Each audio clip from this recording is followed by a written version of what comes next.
Okay, we need to talk about Kevin Hart because this story is about to blow up. While today we know Kevin Hart is a massive stand-up comedian and movie star, you might not know that before comedy, Kevin Hart was the lead singer of a grunge band in the mid-90s. Now, Kevin's first band, Full Impact, wasn't a success, but soon after disbanding, Kevin and one other member would start a new group called My Addiction. And this group quickly took off locally and gained the attention of major labels. Well, this is when Kevin was in his tragic car wreck that left him bedridden for a year and saw him lose 4 inches of height after reconstructive leg surgery. And it's during this time that Perry Farrell inserts himself into the band My Addiction and signs to a major label, changing the name, of course, to Jane's Addiction. Now, this may sound far-fetched, but that's actually just your personal biases showing. If you think being a famous performer on BET means you only listen to rap, you clearly aren't paying attention, as many prominent members of the black community are actually leading members of the black metal community. From Jada Pinkett Smith's band Wicked Wisdom to Denzel Washington's grindcore collective No Mercy. There are many black celebrity-led rock groups that are suppressed by today's current media outlets. So cut back to Kevin Hart stuck at home learning to walk again. Now, this must have been incredibly hard to see your band blow up, leaving you in the dust. And this was apparently a huge burden on Kevin, big enough to send him to a therapist to help him cope with this cruel twist of fate. Now, it's in these group therapy sessions that Kevin starts getting some major laughs while telling his stories. It seems his years of performing on stage as a singer had carried over into charismatic storytelling. And it's in one of these group therapy sessions that a fellow patient, the then unknown DJ Tiesto, encourages Kevin Hart to get on stage and try out stand-up. And here is where the world is introduced to the Kevin Hart story we know today, where he climbs his way through the ranks of stand-up and becomes an international star. And that much is true. Kevin really did earn his position on his own after being dealt an unfair hand. And that's why everyone is always rooting for Kevin. Up until this point, he was a victim who had conquered his obstacles. So it would seem Kevin Hart had it all and would be happy. But in truth, inside sources say Kevin Hart never stopped talking about Jane's Addiction, and it seemed he hadn't truly gotten over his first love. And with the major TV and movie deals Kevin was always bound to, he wasn't allowed to pursue a music career of his own, leaving him feeling deeply limited. And it's at this point that Kevin's stand-up that was originally so exciting and original started falling off, mainly because his life as a celebrity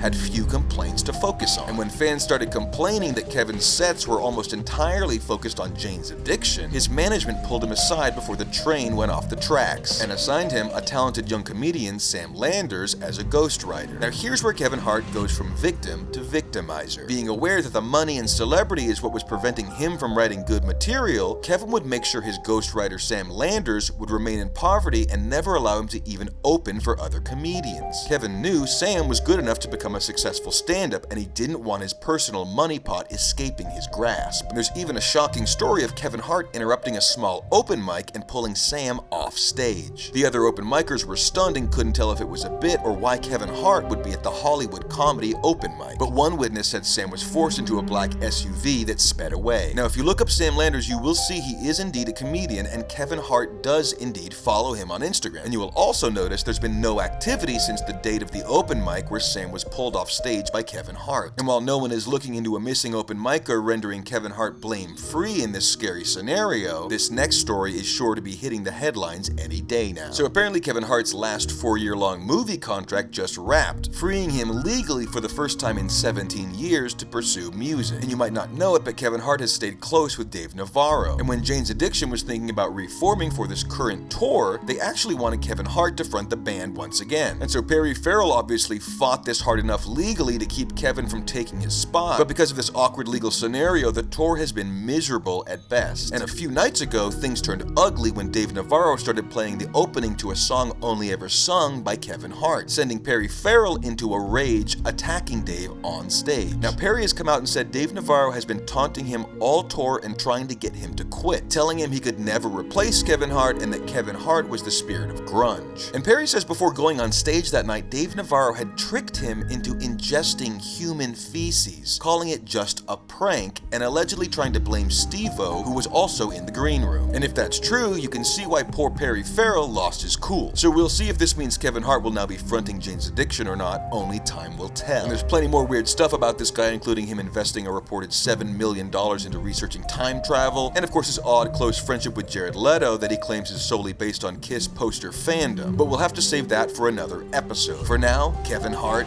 you're a total bitch. much.